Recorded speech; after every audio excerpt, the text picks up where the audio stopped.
তো hi everyone, এই video তোমাদের second semester Calcutta university English মাইনরের সাজেশনস দিয়ে দেবো। তো যারা ফোর্থ সেমিস্টারে যাদের ইংলিশ মাইনর আছে তোমরা কিন্তু সাজেশনটা ফলো করতে পারো।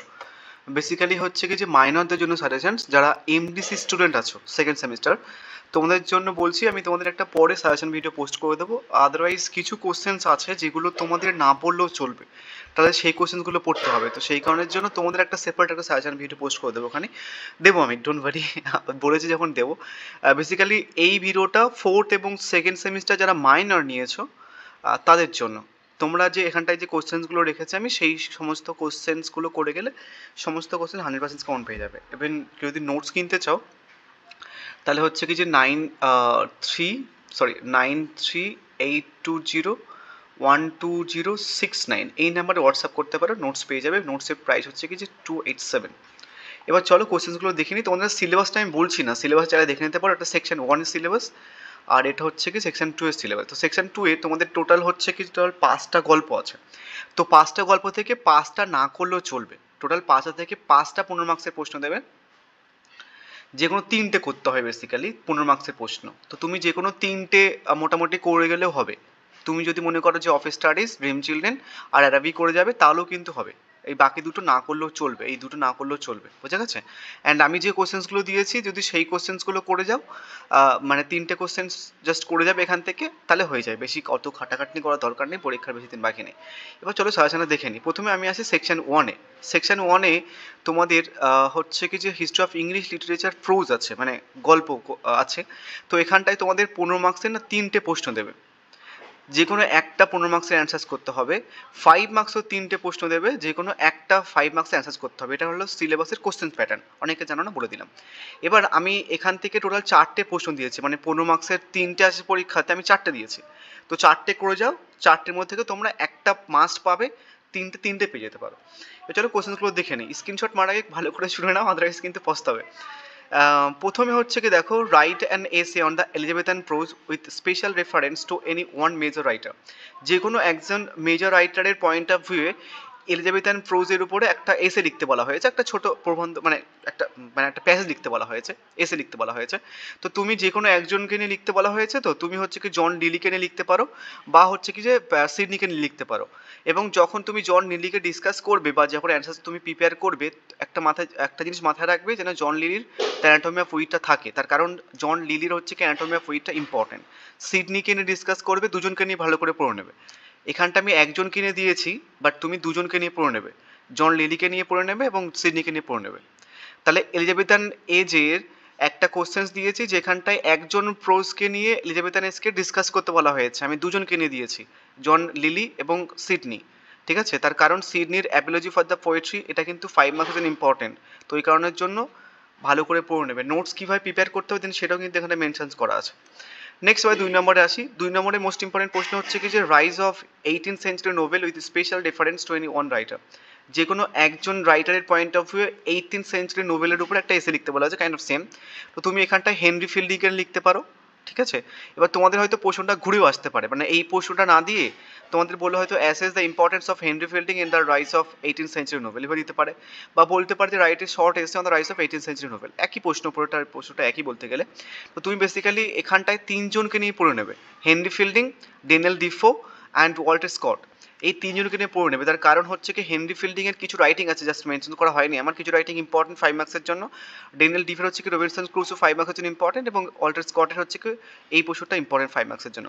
ওই কারণের জন্য যখন নোটসটা প্রিপেয়ার করবে তুমি, যাতে এই 3জনকে যেন থাকে নোটসের মধ্যে তোমার। নেক্সট প্রশ্ন হচ্ছে কি তোমার write a note on either Virginia Woolf or James Joyce as modern novelist. তো মডার্ন নোভেলিস্টকে নিয়ে দেওয়া হয়েছে, তুমি দুজনকে নিয়ে লিখবে, হচ্ছে কি জেমস জয়েস এবং হচ্ছে কি তোমার ভার্জিনা উলফ। এবং তুমি আরও কয়েকজনকে নিয়ে লিখতে পারো, যেমন হচ্ছে কি যে জেমস জয়েসের, এবার দেখো কেন এদেরকে নিয়ে লিখবে।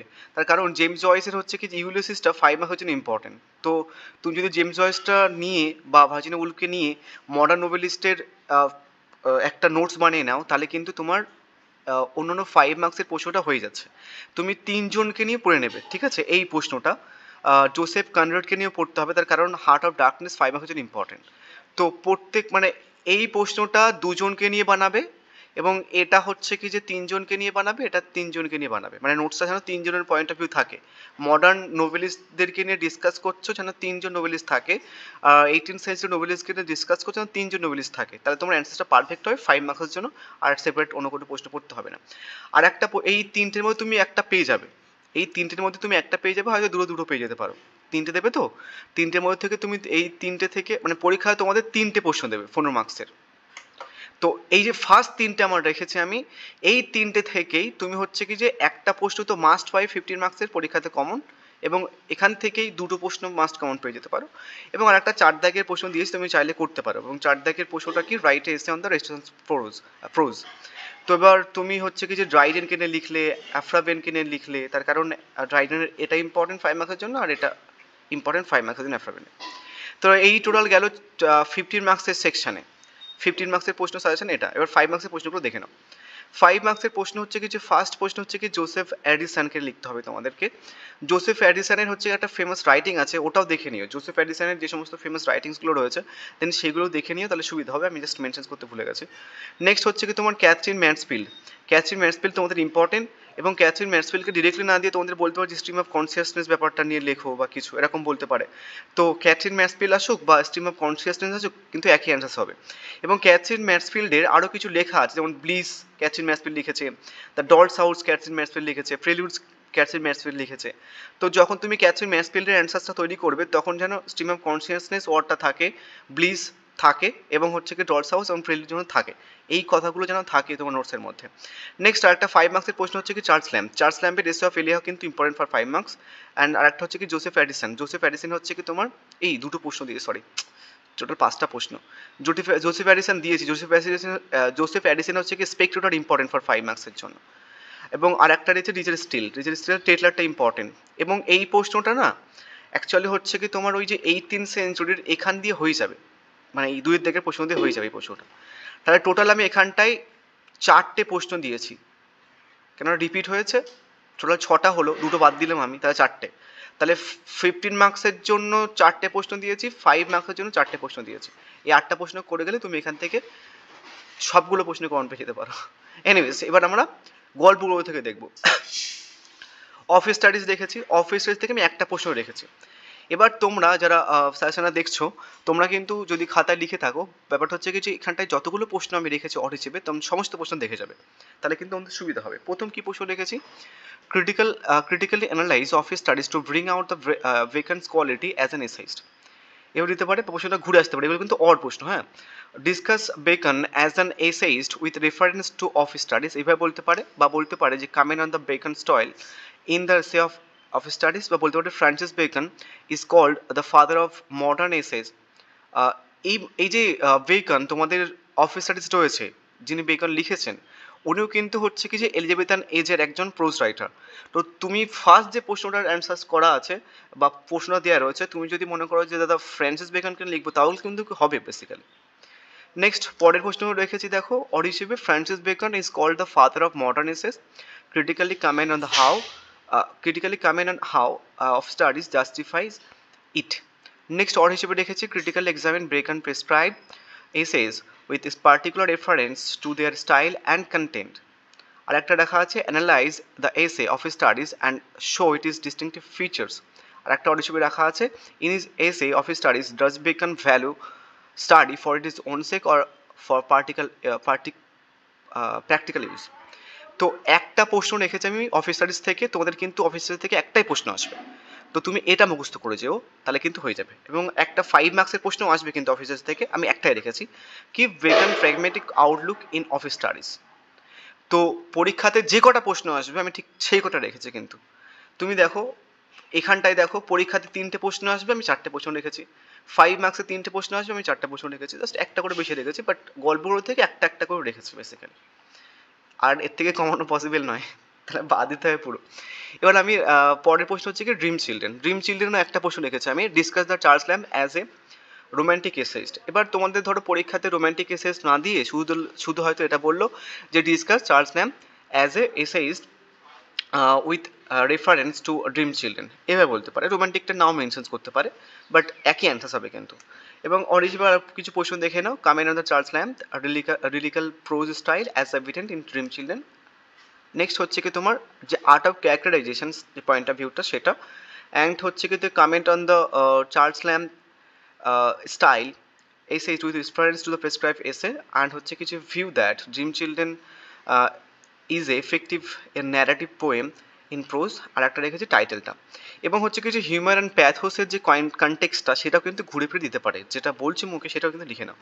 এবং এখান থেকে একটা 5 মার্কসের রেখেছি আমি, সেটা হচ্ছে কি যে গ্র্যান্ডমাদার ফিল্ডের যে ক্যারেক্টারটা বা ডিসক্রিপশনসটা। তো ড্রিম চিলড্রেন থেকেও কিন্তু একটা পরীক্ষাতে আসবে, আমি একটাই রেখেছি, এখান থেকে তুমি কমন পেয়ে যাবে। এবার আসে হচ্ছে কি যে অ্যারাবি থেকে। অ্যারাবি থেকে পরীক্ষাতে একটা প্রশ্ন আসবে, আমি একটাই রেখেছি, কি রেখেছি টাইটেল, বা প্রশ্নটা ঘুরে আসতে পারে যে show how Joyce Araby is study of adolescence, বা বলতে পারে অ্যাজ এ শর্ট স্টোরি। তো একটাই করে যাও, যা আসবে লিখে দেবে, হয়ে যাবে। এবার মার্কস 5-এর একটা আসবে, এখান থেকে একটাই রেখেছি, এটা করে যাও। তো তুমি যদি শুধু মনে করো যে শুধু আমি দাদা 3টে প্রশ্ন করবো পরীক্ষাতে, 3টে আসবে, অফিস স্টাডিজ করবো, আমি ড্রিম চিলড্রেন করবো আর অ্যারাবি করবো, এইটুকু করলেও হবে। বাট অনেকে হচ্ছে হয়তো টেম্পোরারি ম্যাটার করতে পারে, বা কেউ শুটিং এলিফেন্ট করতে পারে, ওই জন্য আমি দিয়ে দিলাম। যেমন দেখো ঝুম্পা লাহিড়ের টেম্পোরারি ম্যাটার থেকে দিয়েছি, সেটা হচ্ছে কি যে থিম অফ গ্রিফ। এটা 15 মার্কসের জন্য, এটা 5 মার্কসের জন্য, বেসিক্যালি দুটো রেখেছি এখান থেকে। তুমি চাইছে তাই করতে পারো, মানে এখান থেকে 15 মার্কসের জন্য একটা করে নিলে হবে। অর প্রশ্নগুলো দেখেছো, আমি অর প্রশ্নগুলো আর মুখে বলছি না। এবং 5 মার্কসের জন্য হচ্ছে symbol of light and darkness যে পয়েন্ট অফ কনটেক্সটটা, সেটাও কিন্তু ইম্পর্টেন্ট। টাইটেলটা ঘুরে ফিরে দিতে পারে, বা যে আইরনি ইউজ করা হয়েছে সেটা দিতে পারে, বা এন্ডিংটা। তো এগুলো কিন্তু 5 মার্কসের জন্য। তো একটা বড় করে প্রশ্ন আনসার মুখস্থ করে নেবে, তাহলে 5 মার্কসে কভার হয়ে যাবে। এটা 15 মার্কসের জন্য। তো একটা 15 মার্কস আসবে, একটা 5 মার্কস আসবে। তো আমি সাজেশনও একটা 15 মার্কস, একটা 5 মার্কস দিয়েছি, এখান থেকে কমন পেয়ে যাবে। নেক্সট আসি হচ্ছে কি শুটিং অ্যান্ড এলিফেন্ট থেকে। শুটিং অ্যান্ড এলিফেন্ট থেকেও বেসিক্যালি আমি একটাই দিয়েছি, যেমন হচ্ছে কি এই প্রশ্নটা সব থেকে বেশি ইম্পর্টেন্ট তোমাদের শুটিং অ্যান্ড এলিফেন্ট থেকে। এটা ভালো করে করেছো, এখানে এইটাই কমন ধরো পেয়ে যাবে তুমি। বাদ বাকি এক্সট্রা দুটো প্রশ্ন রেখেছি, সেটা চাইলে করতে পারো, আদারওয়াইজ বাদও দিতে পারো, কোনো সমস্যা নেই। সেটা হচ্ছে কি শুটিংয়ের যে এপিসোডটা সেটা, এবং প্রশ্নটা অনেকভাবে ঘুরেও আসতে পারে, একটু দেখে নেবে, আমার মুখে বলছি না। অনেকভাবে কিন্তু ঘুরে আসে প্রশ্নটা, দেখে নিও। নেক্সট হচ্ছে কি সিগনিফিকেন্স অফ দ্য শুটিং। এই 3-এর দাগের প্রশ্নটা আর 2-এর দাগের প্রশ্নটা একই অ্যান্সার, জাস্ট তোমাদের দেখার জন্য রেখেছে। আদারওয়াইজ যদি এরকম অ্যাড জয়েন করতাম অনেক লম্বা হয়ে যেত, ওই জন্য রাখা আছে সেপারেটলি। আদারওয়াইজ 1 আর 2 করে নিলে এখান থেকেও হয়ে যাবে। এবং এখান থেকে 5 মার্কসের জন্য রাখিনি, এই দুটো প্রশ্ন মানে 1 আর 2 করলে সমস্ত প্রশ্ন এখান থেকে ঘুরে ফিরে দেবে বেসিক্যালি। তো এই ছিল ওভারঅল সাজেশনস। সো কেউ যদি নোটস কিনতে চাও তাহলে এই নাম্বারে হোয়াটসঅ্যাপ করতে পারো, আর যারা এমডিসি রয়েছে তোমাদের জন্য আমি একটা সেপারেট সাজেশন ভিডিও পোস্ট করবো, নোটসের জন্য এটা নাম্বারে হোয়াটসঅ্যাপ করতে পারো। So thank you.